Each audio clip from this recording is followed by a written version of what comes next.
May 1940, the world changed. The German war machine unleashed a new kind of terror, the Blitzkrieg. It was a storm of steel, a symphony of screaming dive bombers and unstoppable panzer divisions that shattered armies, nations, and the very concept of a front line. Poland had been a brutal prelude, but the Battle of France was the masterpiece of this new, terrifying doctrine. Armies that had stood for a century evaporated in a week. The French and British, still fighting the last war, were paralyzed, their supply lines cut, their morale broken. The road to the sea was open, and the world held its breath. But history is not just the story of generals and grand strategies. It's the story of individuals. And in the rolling hills of Picardy, as the world collapsed, one man, a man who had already seen hell and returned, refused to run. They called him Le Fou, the madman. He was a farmer, a man of the earth, a relic of a bygone era. But when the Blitzkrieg rolled onto his land, he did not see an unstoppable force. He saw an invading machine, and he, a man of machines himself, decided to fight back. This is not a story you will find in the main history books. This is a legend, whispered by the survivors of a broken army. This is the story of the mad farmer who transformed his tractor into a weapon that stopped the Blitzkrieg. Before we dig into this forgotten battlefield, we need your help. These stories take deep research to unearth, and your support is what keeps our channel going. Please take 1 second to hit that like button, subscribe to our community, and ring that notification bell.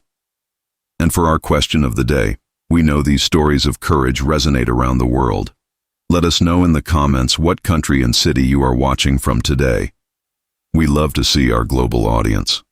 The sky over northern France in that bruised, bleeding spring of 1940 was a new color, the color of smoke and fear. For Henri Dubois, the sky had always been his partner and his adversary, a source of rain for his wheat, a threat of frost for his beets, but now it was simply a highway for the enemy.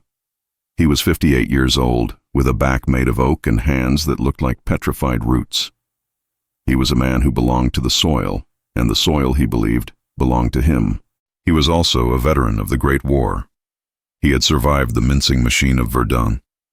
He had eaten rats in a collapsed trench and had held his best friend's intestines in his own hands. Because of this, Henri Dubois was a man who understood two things with a terrifying, primal clarity: the sacredness of his land and the absolute, unredeemable nature of industrial war. His farm was situated just outside the small village of Arras, perched on a gentle slope that overlooked a key crossroads. To the east, the road went to Cambrai. To the west, the coast. It was, he had always known, good land. Now he was learning it was also strategic land. For 3 days, the river of the defeated had flowed past his front gate. It was a river of humanity, a torrent of misery. It was the French Ninth Army, or what was left of it, a disorganized rabble of exhausted boys in dirty uniforms, their rifles slung uselessly, their eyes hollowed out by what they had seen in the Ardennes. They were mixed with a tide of civilian refugees, their carts piled high with mattresses and bird cages, their faces blank with incomprehension. Henri watched them from his stone fence, his arms crossed. He did not offer them water. He did not offer them comfort. He just watched, his face a granite mask, a cold, familiar anger simmering in his gut. He had seen this before. A different uniform, a different direction, but the same broken look.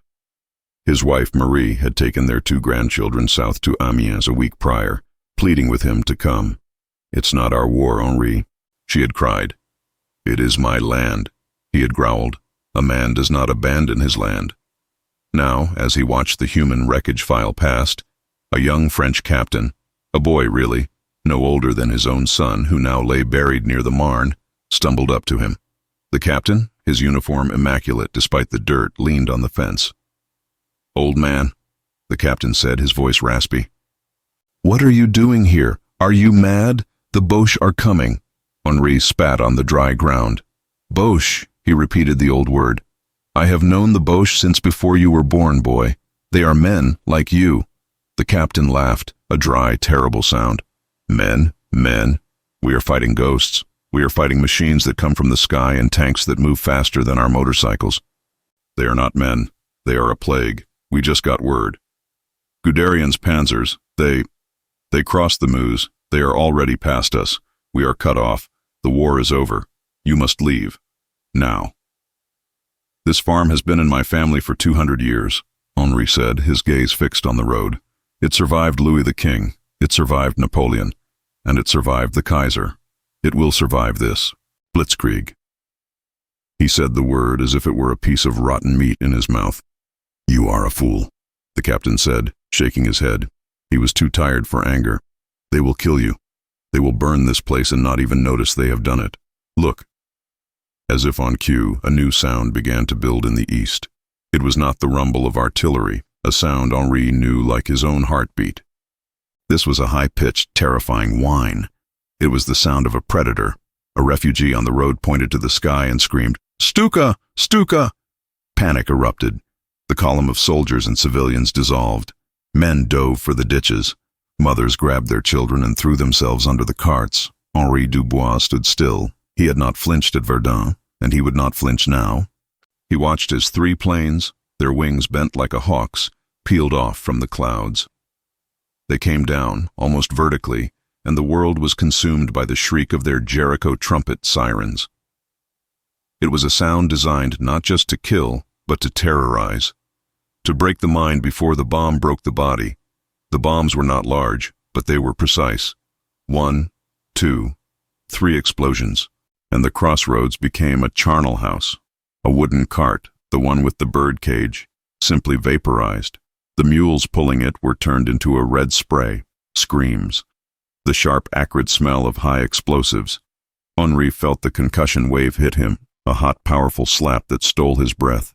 The young captain was on the ground, weeping, his hands over his head. But Henri was watching the planes. As they pulled up from their dive, they turned and he saw the black crosses. They were so low he could have hit them with a rock.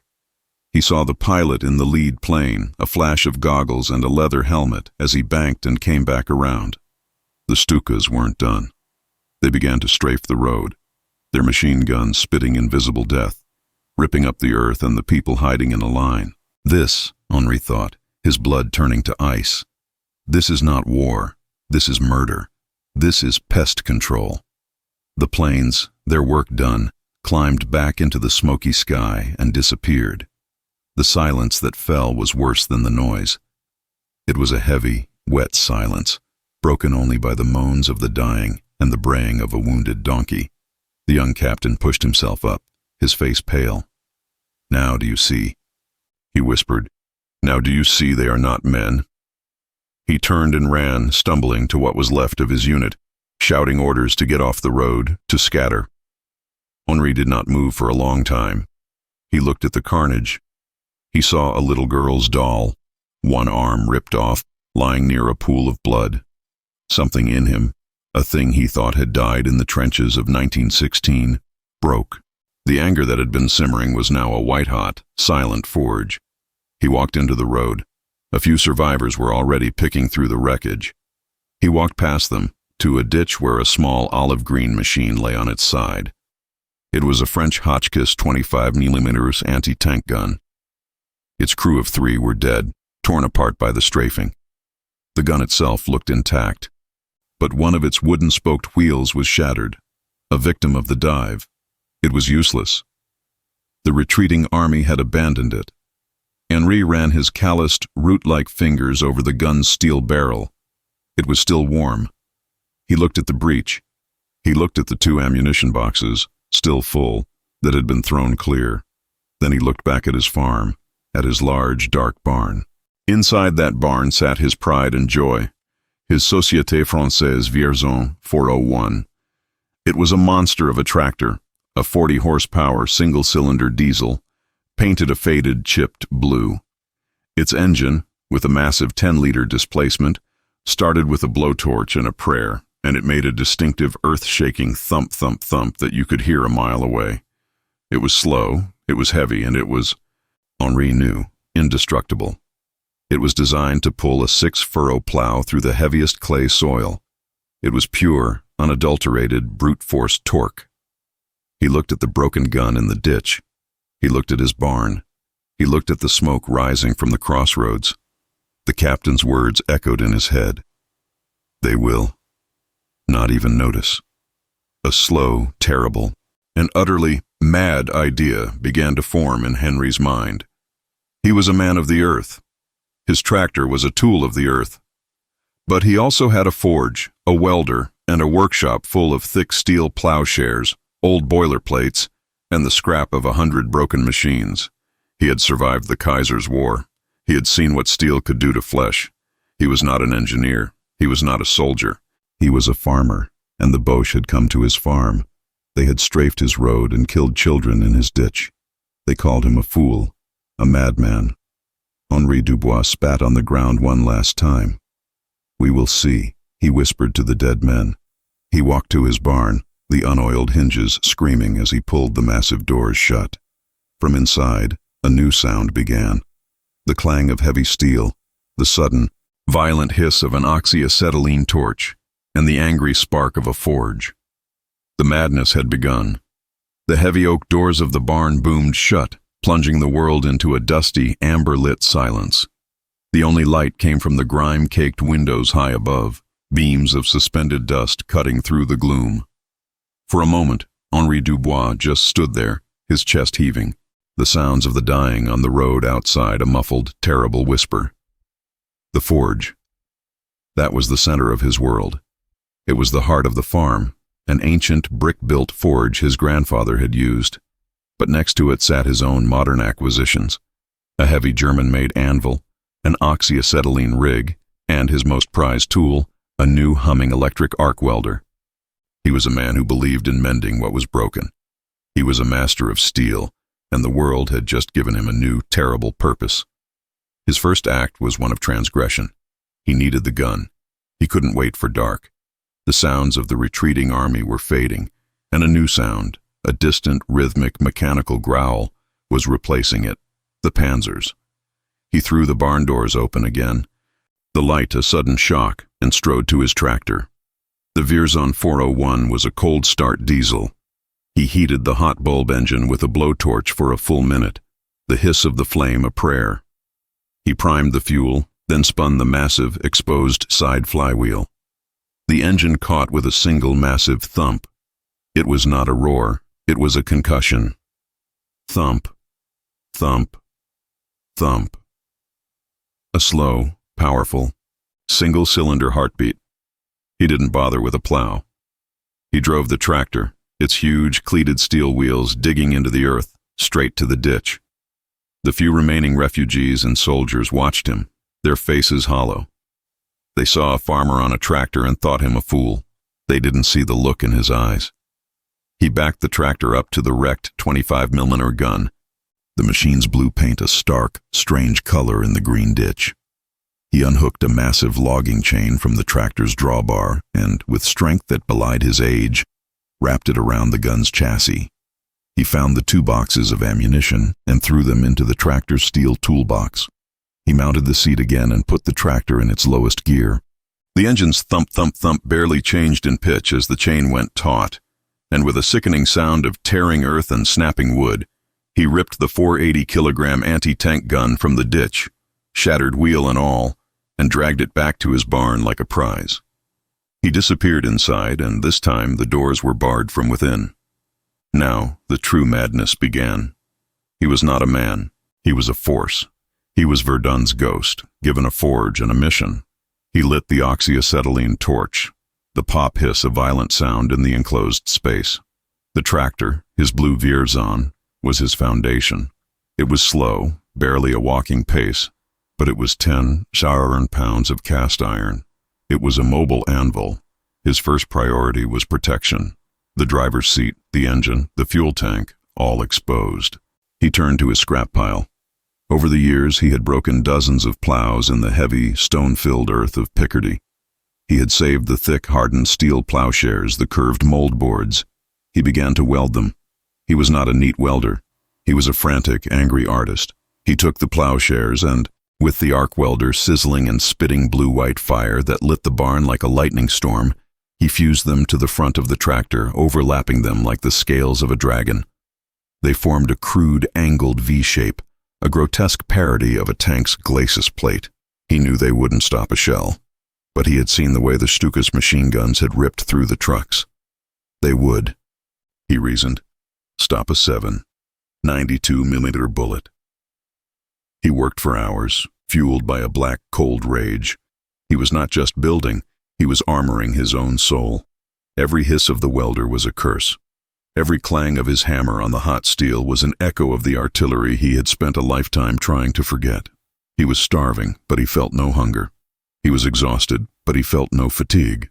He was possessed by the spirit of the land itself. Next, the engine. The Vierzon's massive single-cylinder engine and its heavy flywheel were completely exposed on the sides. A single burst of machine gun fire would kill his beast. He needed thicker steel. He looked at his workshop. And then, with a new, terrifying clarity, he looked past it. In the back of the barn, covered in 30 years of dust and bird droppings, sat the carcass of his father's machine, an ancient, colossal 1910s steam tractor. It was a rusted hulk, its boiler cold for decades. But that boiler was made of 1-inch thick, rolled steel plate, steel designed to hold back 300 pounds per square inch of superheated steam. He tore into it with the cutting torch. It was a brutal, thankless job. The steel was thick, and his torch was small. It took him 2 hours to cut a single, large, curved 8-foot by 4-foot plate. The barn filled with the acrid smoke of burning rust and old oil. When the plate finally tore free with a groan and crashed to the floor, it nearly crushed his leg. He didn't care. He was laughing, a dry, coughing sound. He was dismembering his past to build his future. He wrestled this massive curved plate, it must have weighed 800 pounds, onto a cart and rolled it to the tractor. He used the block and tackle hanging from the barn's central oak beam, the one used for lifting engines, to hoist it into place. He welded it to the side of the tractor's frame, a huge, ugly, curved shield that covered the entire engine compartment and the driver's station from the right side. It was a shield, a bunker. He repeated the process, cutting a second identical plate from the other side of the steam tractor's boiler. By the time he was done, the Vierzon was no longer a tractor. It was a crude, asymmetric ironclad, a blue, steel-plated box with a single, massive wheel exposed at the back, its plowshare-scaled front looking like the snout of some prehistoric armored beast. Finally, the gun. He had dragged it to the center of the barn. The broken wheel was a problem, so he solved it. He took his torch and cut the other wheel off. He didn't need mobility. He needed a platform. The gun itself, the Hotchkiss 25mm, was a good weapon. Small, but with a high muzzle velocity, it was designed to punch through the light armor of the early Panzers. It was his sting. But where to put it? He was one man. He couldn't load, aim, and drive. He had to choose. He would be the gunner. The tractor would be his mount, his shield. He cut a hole in the front of his plowshare armor, a small, square gun port. Then, using the block and tackle again, he hoisted the entire 480-kilogram gun chassis. He didn't mount it, he fused it. He lowered it onto the front of the tractor, its metal legs resting on the scaled steel, its barrel protruding through the port he'd cut. And then he welded it. He welded it with everything he had. He used half a box of welding rods, laying thick, ugly, molten beads of steel, fusing the gun's frame directly to the tractor's frame. It was now a permanent, indivisible part of the machine. It could not turn. It could not elevate or depress more than a few degrees. It was a fixed forward, self-propelled 25mm anti-tank gun mounted on a 10-ton, steel-plated farm tractor. It was, by any military definition, an abomination. It was a death trap. It was slow, it was blind, and it was welded together by a 58-year-old farmer in a barn. It was also the angriest, most terrifying-looking thing he had ever seen. He was done. The sun was setting, painting the dusty windows of the barn in a blood-red light. He had been working for nearly 12 hours without a pause. He was covered in burns. His hands were bleeding. His eyes were raw from the welding smoke. He stumbled to the barn door and cracked it open. The world had changed again. The stream of refugees was gone. The road was empty. But the sound was no longer distant. It was close. It was a league away, maybe less. It was the squeal of hundreds of tank treads. It was the growl of hundreds of Maybach engines. And it was getting closer. From the crossroads, he heard a new sound. German, shouted commands. The clatter of a machine gun being set up. They were here. The Blitzkrieg had arrived at his farm. Henri looked at the road, at the crossroads he had known his whole life, now occupied by men in field gray uniforms. He saw a Kubelwagen, a motorcycle, and a tracked Sin KFZ. 251 half-track setting up a checkpoint, an advance party. The main column, the Panzers, were right behind them. They were positioning a heavy MG-34 machine gun, pointing it right down the road, right at his farm. He closed the barn door, the last of the red light vanishing. He was in the dark with his creation. He walked over to it, running his one good hand over the still-hot welds. He opened the steel toolbox. The 2 boxes of 25mm ammunition were there. He pulled out the first high-explosive, armor-piercing round. It felt heavy, cold, and perfect. He slotted it into the breech of the gun. He found his old cracked leather Verdun helmet and strapped it to his head.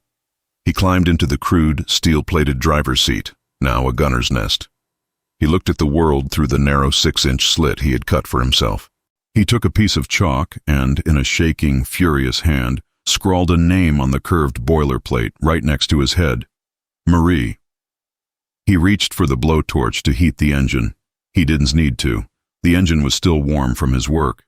He spun the flywheel. Thump. The monster was awake.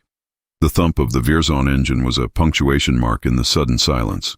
Outside, the German soldiers at the crossroads froze.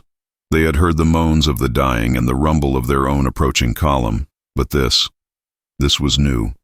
It was a single, colossal, rhythmic thump, like the heartbeat of an iron giant coming from inside the farmer's barn.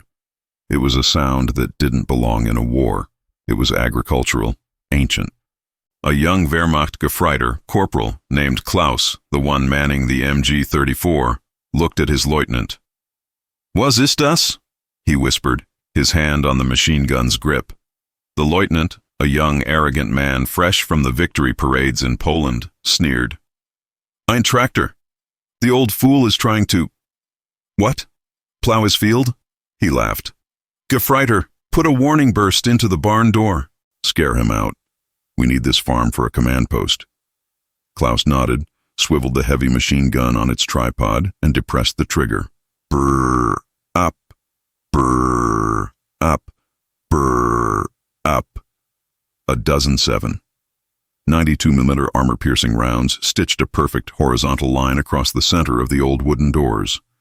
The sound was deafening, the impact splintering wood and sending chips flying. Inside the barn, the bullets ripped through the oak doors as if they were paper. They screamed past Henri's head, pinging and whining off the curved boilerplate he had welded to the side.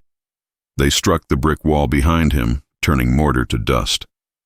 One round found a gap and thudded into a bag of seed, sending a small cloud of grain into the air. Henri hadn't flinched. He was in his steel shell, his world reduced to the narrow gunport. He had felt the impacts on his armor, the plowshares, the boilerplate. They held. He was safe. He felt a terrible cold smile crease his face. He had been shot at by machine guns for 4 years at Verdun, and he had always been in the mud. Now he was in his own fortress. Outside, the lieutenant lowered his binoculars. "See? Nothing. Probably ran out the back. Get the—" He never finished the sentence. Henri Dubois, with a prayer to a god he no longer believed in, put his tractor in gear. He pushed the throttle to its maximum and jammed his foot down on the clutch. The engine's thump, thump, thump, accelerated to a frantic, ground-shaking thump, thump, thump, thump. He released the clutch. The barn doors did not open. They exploded. With a sound of catastrophic, splintering wood and shearing metal, the 10-ton, steel-plated, blue thing burst from the barn into the fading evening light. It was a vision from hell. A scaled, angry blue monster, its single-cylinder engine bellowing a cloud of thick, black diesel smoke. Its welded-on 25mm gun protruding like the sting of a vengeful insect.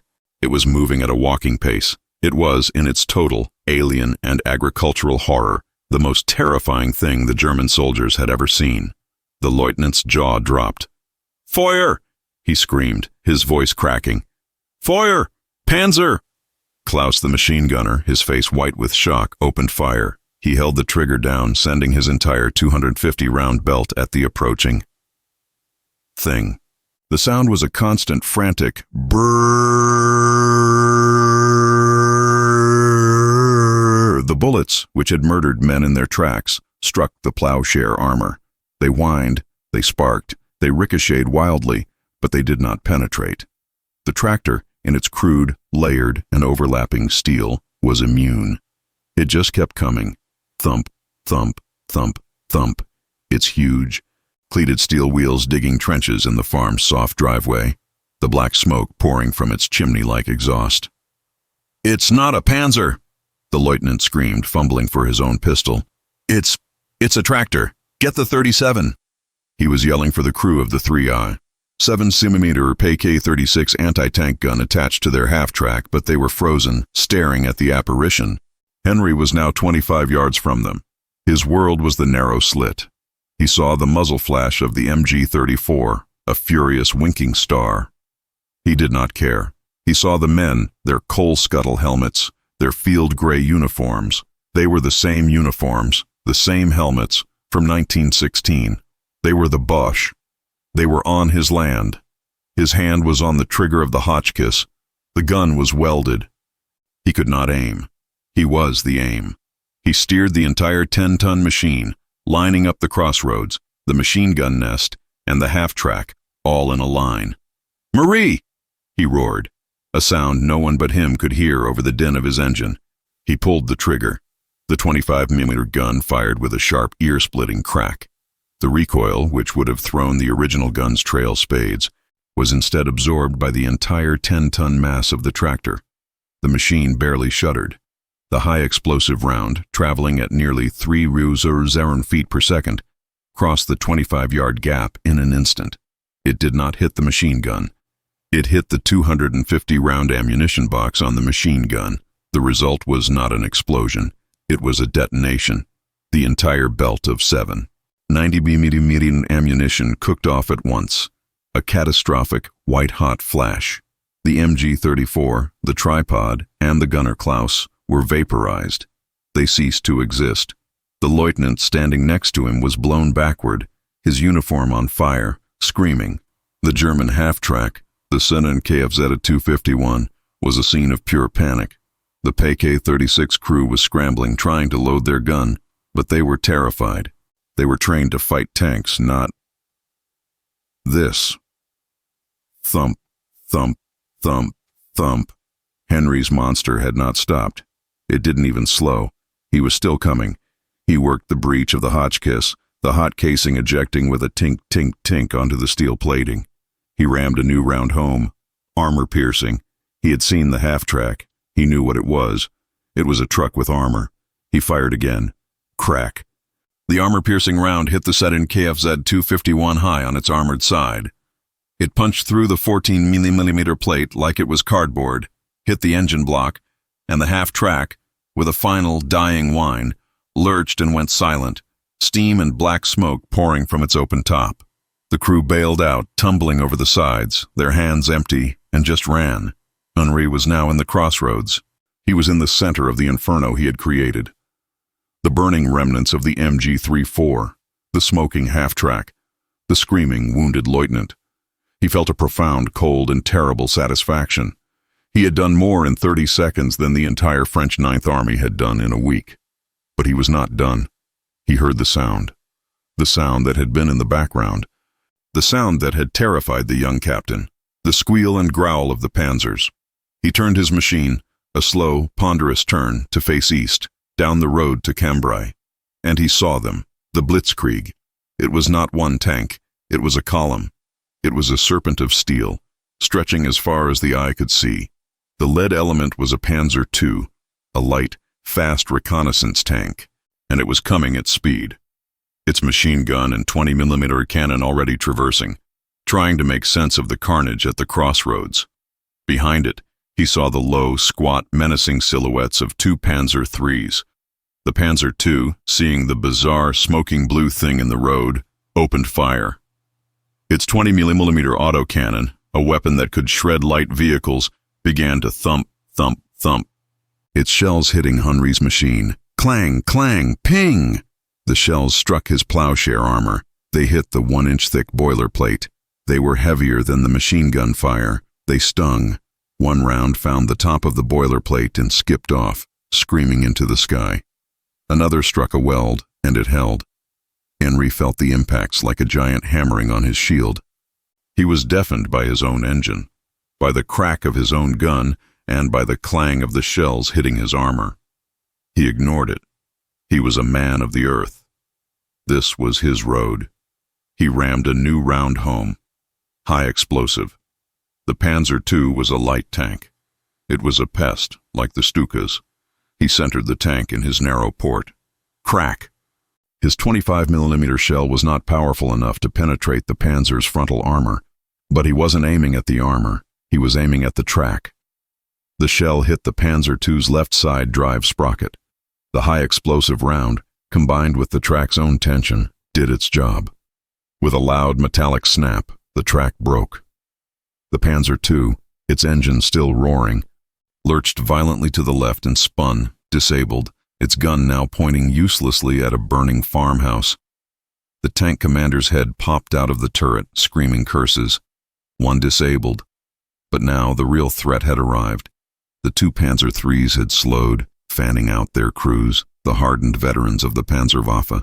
Staring in disbelief, they saw a burning half-track, a disabled recon tank, and a farmer's tractor. Plated in scrap iron, sitting in the middle of a burning crossroads, its chimney pot exhaust belching black smoke. For a moment, the entire German 7th Panzer Division, the Ghost Division, was halted. It was halted by a 58-year-old man in a blue tractor with a welded-on gun named Marie. The commander of the lead Panzer III, a Hauptmann named Richter, stared through his binoculars. Ist das? He said, his voice a low monotone. All units, halt. Alle Einheiten, halt. Engage the target, Ziel, das, blau, ding. Engage the blue, thing. The lead Panzer III's main gun, a 3.7cm KWK-36, the same as the ground gun, slowly swiveled. It was a real tank gun. It was a Heer gun. Henry knew he was in trouble. His 25mm was a pea shooter against this. He rammed around. Armor piercing. He fired. Crack. The shell pinged harmlessly off the Panzer III's sloped 30mm frontal armor, a mosquito on a rhino. The Panzer III fired back. The boom of its 3.7cm gun was a different class of sound. It was not a crack. It was a punch. The armor-piercing shell hit Henry's machine. It struck the curved boilerplate on the right side. The 1-inch thick steam boiler steel forged in 1910, held. It did not penetrate, but the force, the kinetic energy, was beyond words. The entire 10-ton tractor was shoved sideways a full foot. The weld holding the plate to the frame screamed and tore.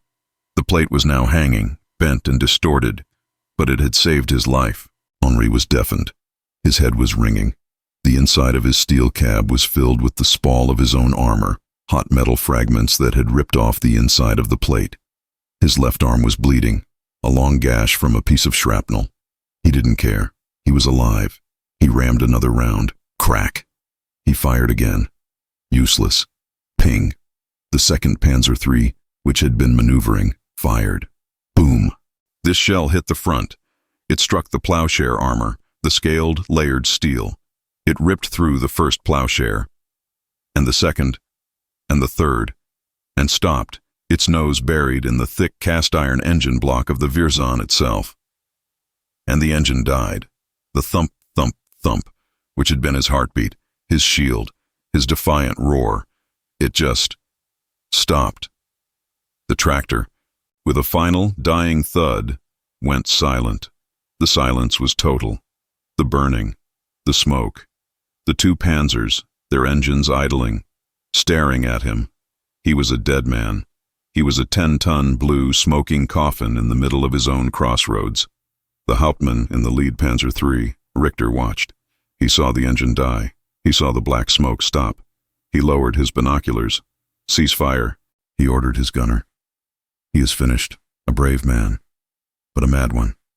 We will pull him out." Henri sat in the sudden, terrible silence. He was bleeding. He was deaf. His machine was dead. He looked at his hands, covered in grease and his own blood. He looked at the name he had chalked, Marie. He had failed. He slumped, defeated, over the breech of his gun. And then he heard it. A new sound, a sound he had forgotten. It was the sound of the retreating French army. But it wasn't retreating anymore. It was the whistle and scream of 75mm artillery shells. The young captain, the one who had called him a fool, had seen the crossroads. He had seen the one lone mad farmer halt the panzer column. And he had, for the first time in a week, felt something other than fear. He had felt shame. And then he had felt rage. He had gotten on his radio. He had found his artillery. "Fire!" the captain had screamed into the radio, his coordinates not a guess. "Fire on the crossroads! Fire on the madman!" The first shells of the French 75s, the best guns of the last war, began to rain down on the crossroads. The Blitzkrieg, for the first time and for one insane, glorious moment, had been stopped. The first shell from the French 75s landed long, exploding 100 yards behind the panzers in an angry spray of dirt and shrapnel. The German Hauptmann, Richter, was instantly enraged. "Artillery, verdammte! Pull back! Pull back! Get us out of this choke point!" he screamed into his throat mic. This was the one thing he feared. Not the mad farmer, but the unseen, accurate fire of the French 75, the legendary field gun that had broken the Kaiser's army. The crossroads, just moments ago a perfect checkpoint, was now a death trap. But the young French captain, his blood now on fire, his voice shaking with a terrible newfound resolve, was a good spotter. Minus 50, tir de barrage, fire for effect, he yelled into his radio. The next salvo was not long. It was perfect. A wall of high explosive shells detonated on the crossroads. The world, for the third time that day, dissolved into pure white-hot chaos. The sound was not a boom, it was a rip, the signature terrifying shriek of the 75mm shell that tore the air apart. One of the Panzer IIIs, the one that had been maneuvering, took a direct hit on its rear engine deck. The shell, not designed to kill a tank, found the thin louvered armor over the Maybach engine. It punched through and detonated the fuel lines. The tank, a 20-ton marvel of German engineering, erupted in a blossom of fire, its crew bailing out, screaming, their black uniforms ablaze. The 2nd Panzer III, Richter's tank, was hit on its track. The explosion flipping the 4-ton track assembly off the bogies as if it were a bicycle chain. The tank was immobilized, a sitting duck. Richter, a professional, knew the battle was lost. Bail out, dismount, and form a perimeter," he roared. He and his crew scrambled from the hatches, their submachine guns in hand, and dove for the same ditch that Henri's gun had come from. The Blitzkrieg, the unstoppable, lightning-fast serpent, was now a headless, burning, broken thing. Stopped at a single farmer's crossroads. The rest of the German column, seeing the fire, the disabled lead elements, and the rain of accurate high-speed artillery, did the unthinkable. They began to reverse. They pulled back, seeking cover, their commanders believing they had run into a major, pre-planned French anti-tank ambush. And in the center of this hurricane of fire, in the eye of the storm, sat Henri Dubois. He was in his dead, silent, blue machine. The French artillery was falling around him, a curtain of protective fire. The shells were screaming over his head, their sound a long-lost, terrible lullaby. He was deafened, bleeding, and his machine was broken. But he was alive. The Boches were burning. The Boches were retreating. He sat there in his steel coffin, and for the first time since 1916, he wept. He wept not from fear or pain, but from a profound, terrible, and utterly mad sense of justice. The barrage lasted for 10 minutes, a lifetime.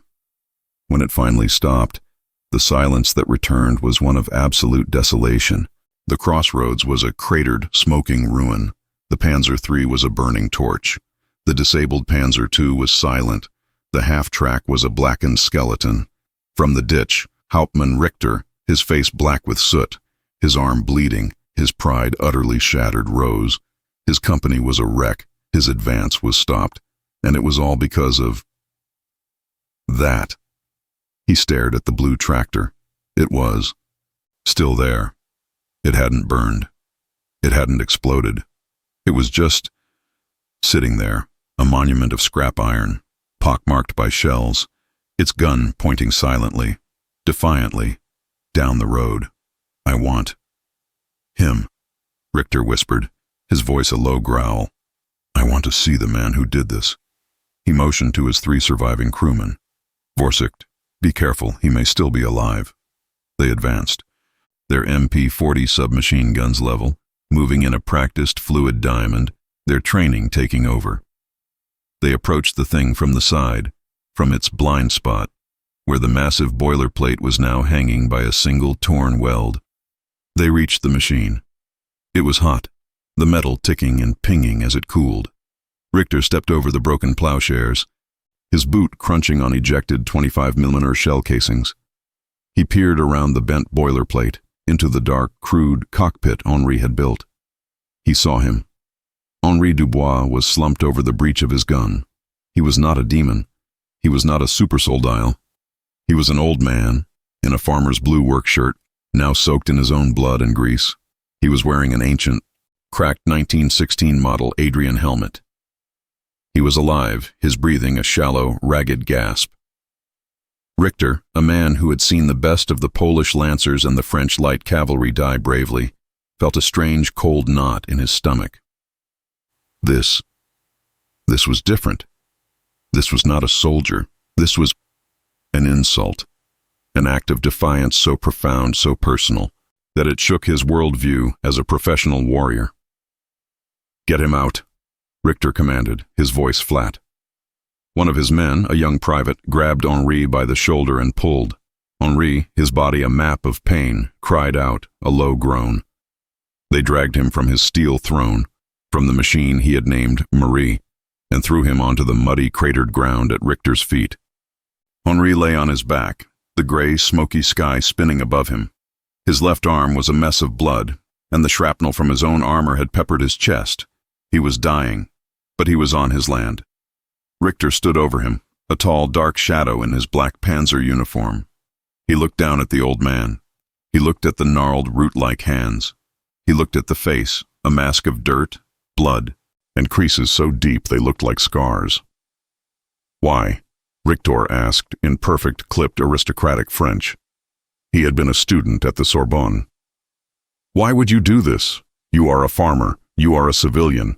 This is not your war. You are a madman. Henri turned his head, the motion agony. He spat. A thick, bloody gob of spit landed on the toe of Richter's polished black boot. Henri's voice was a low, gravelly croak, a sound that came from the earth itself. C'est ma terre, he rasped. This is my land. Richter's face, which had been a mask of professional curiosity, hardened. The insult, the defiance, the disrespect. This Untermensch, this peasant, had dared. He had stopped the 7th Panzer Division. He had killed his men. He had burned his tanks. And now, he spat. You are an animal, Richter said slowly, his French losing its polish, becoming guttural. You fight without a uniform. You are a franc-tireur, a terrorist. He unholstered his Luger, the motion slow, deliberate. He cocked it, the snick-snick sound sharp in the sudden quiet. Henri looked at the pistol. He had seen 1,000 of them. He had seen this exact moment. 1,000 times, in his nightmares from the last war. He looked at the German officer, and he smiled. It was a terrible, bloody, broken-toothed grin. And you are here, Henri whispered, here on my land, beaten. Richter's face went white with pure, unadulterated rage. He pressed the muzzle of the Luger to Henri's forehead, to the scarred, wrinkled brow. You are not a soldier, Richter hissed.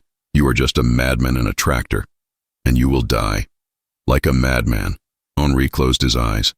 He thought of Marie. He thought of the smell of his fields after a rain. He felt the cold circle of the Luger on his skin. He was ready. Nein!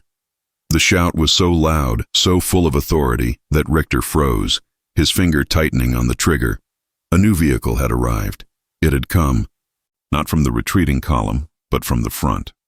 A large gray Horch staff car, somehow undamaged, had driven up, and from it stepped a man. He was not a young Hauptmann. He was a general major. He wore the Knight's Cross at his throat. He was tall, thin, with a weary, intelligent face. He was, though Henri would never know it, Erwin Rommel. Rommel, commanding the 7th Panzer, had driven forward in a fury, demanding to know who had stopped his unstoppable advance. He had expected to find a hidden nest of 75s, a heavy tank battalion. Instead, he found this.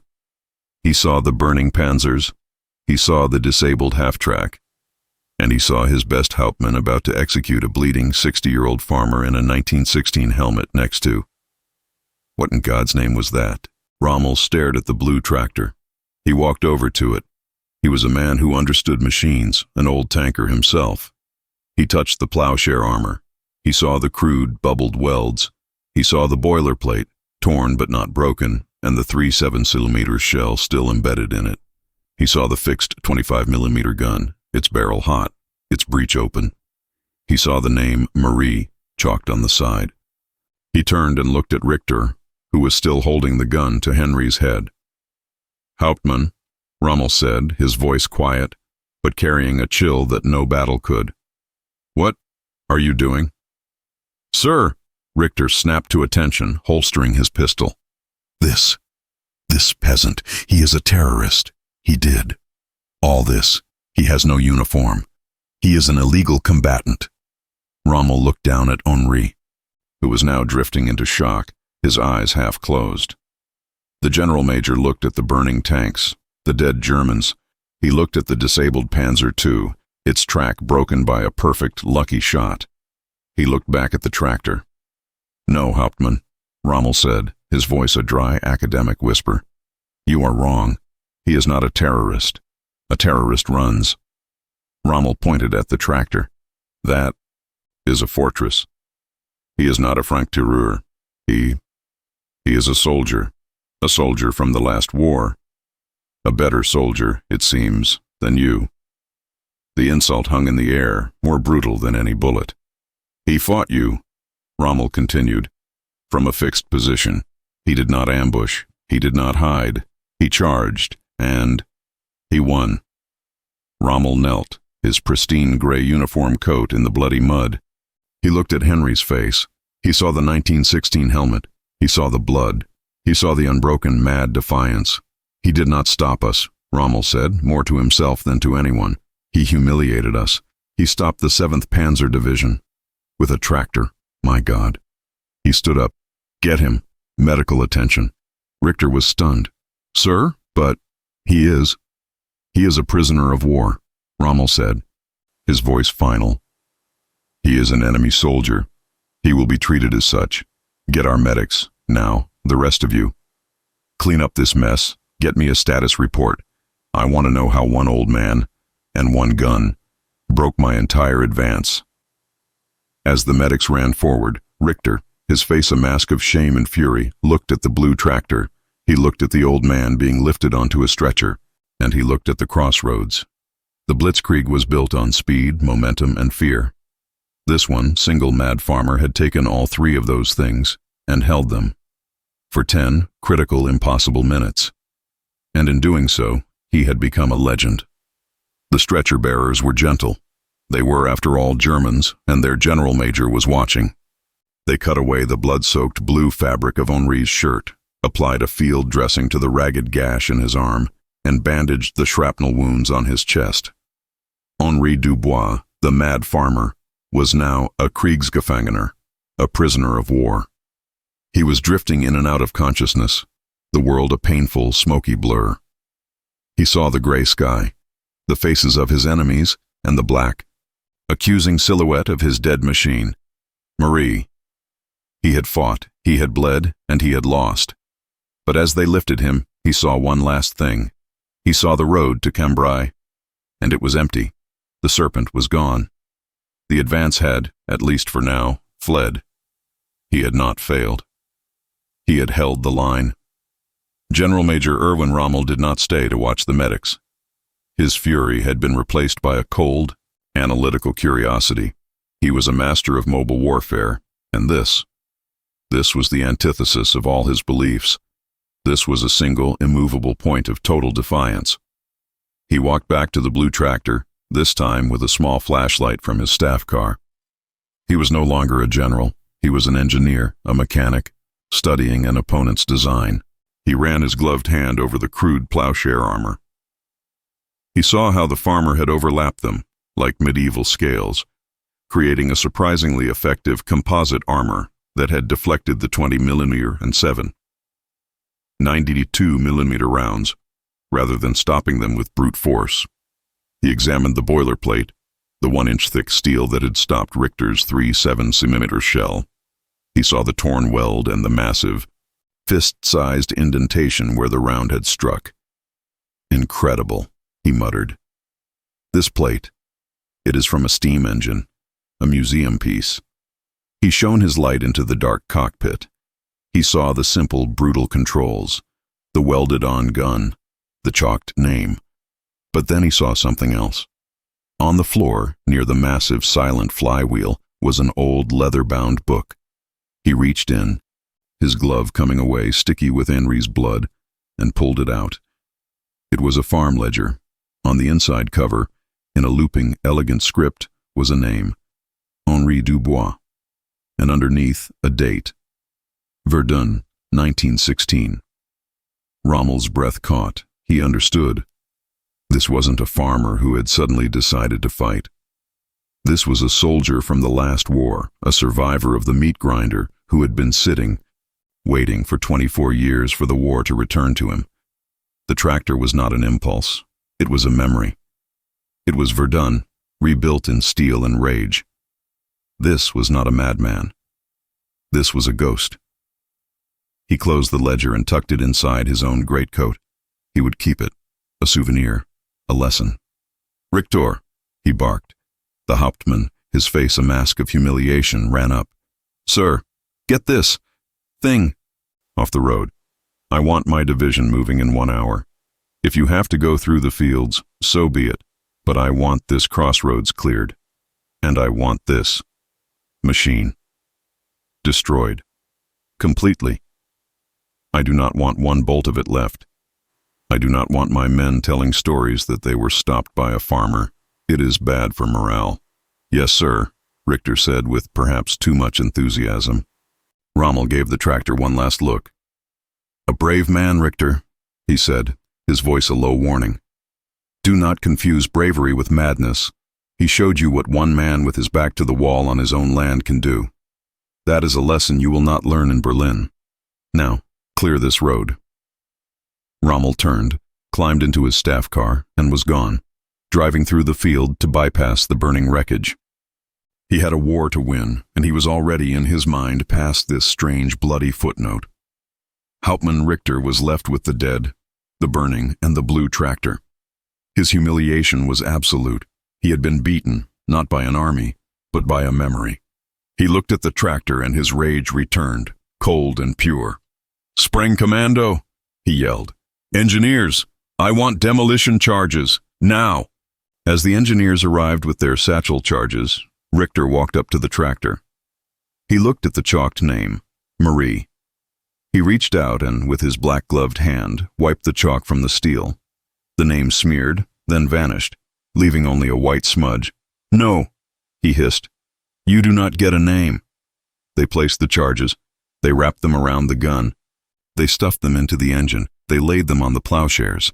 They detonated them, and the mad farmer's machine, the thing of welded steel and boilerplate, was finally, definitively, killed. It was ripped apart, its components scattered across the crossroads, a final violent exclamation point on its brief, insane life. Henri Dubois, prisoner number 48872, was taken to a field hospital. His arm was saved, though it would always be stiff. His wounds, treated with efficient German medicine, healed. He was transferred to a POW camp in Germany. He was, as Rommel had dictated, treated as a soldier. He was a quiet prisoner. He did not speak. He did not complain. He just sat, staring at the wire, his gnarled hands in his lap.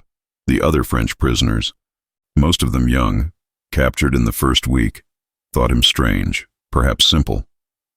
They didn't know his story. They didn't know that this quiet old man with the dead eyes was the one who had, for a few minutes, held the line. He died in the camp in the winter of 1941, not from a bullet, but from pneumonia. His death was recorded in a ledger, just another number, and he was buried in an unmarked grave far from his land. But his story was different. The young French captain, the one who had called in the artillery, had survived the war. He had been captured, but he had lived. When he was liberated in 1945, he returned to France. He eventually found himself one evening in a small rebuilt café in the village of Arras. The crossroads, he noted, was now a modern roundabout. The farm was gone, replaced by a new house. He sat, an older man now, and told his story. He told the stunned, silent café-goers about the river of refugees, about the Stukas, about the mad old farmer who had refused to run. He told them about the thump-thump-thump of the engine, about the blue monster that had burst from the barn, about the burning panzers. He told them how he had, in a moment of shame and inspiration, called in his guns. At first, they thought he was drunk or crazy. It was too fantastic. But then, an old woman sitting in the corner spoke. "Dubois," she whispered, her voice like dry leaves. "That was Henri Dubois. He was my husband. He was le fou. He always said, 'A man does not abandon his land.'" The legend was born. It was never written in the official histories. The 7th Panzer's records were conveniently sanitized. The engagement at Arras Crossroads was listed as a minor action against a heavily fortified anti-tank position, with the number of guns and men wildly exaggerated to cover Richter's humiliation. Rommel's personal ledger, with Henri's name, was lost in the chaos of the African desert. But the story remains. It is not a story of a battle. It is a story of defiance. It is a story that proves that one man, driven by a love of his land and a memory of a past war, can stand against an avalanche. He can, for one brief, impossible, glorious moment, be the wall. The Blitzkrieg was a machine. It was designed to move, to conquer, to create fear. But on that one day, in May 1940, it met something it did not understand. It met a man who would not move. It met a man who did not know fear, because he had already seen the worst of it. It met a man who took his past, his grief, and his rage, and welded it to a tractor. He was not a general. He was not a hero. He was Henri Dubois. He was the mad farmer, and the land, the crossroads where he made his stand, though it is paved over, though his barn is gone. It is, and will forever be, his.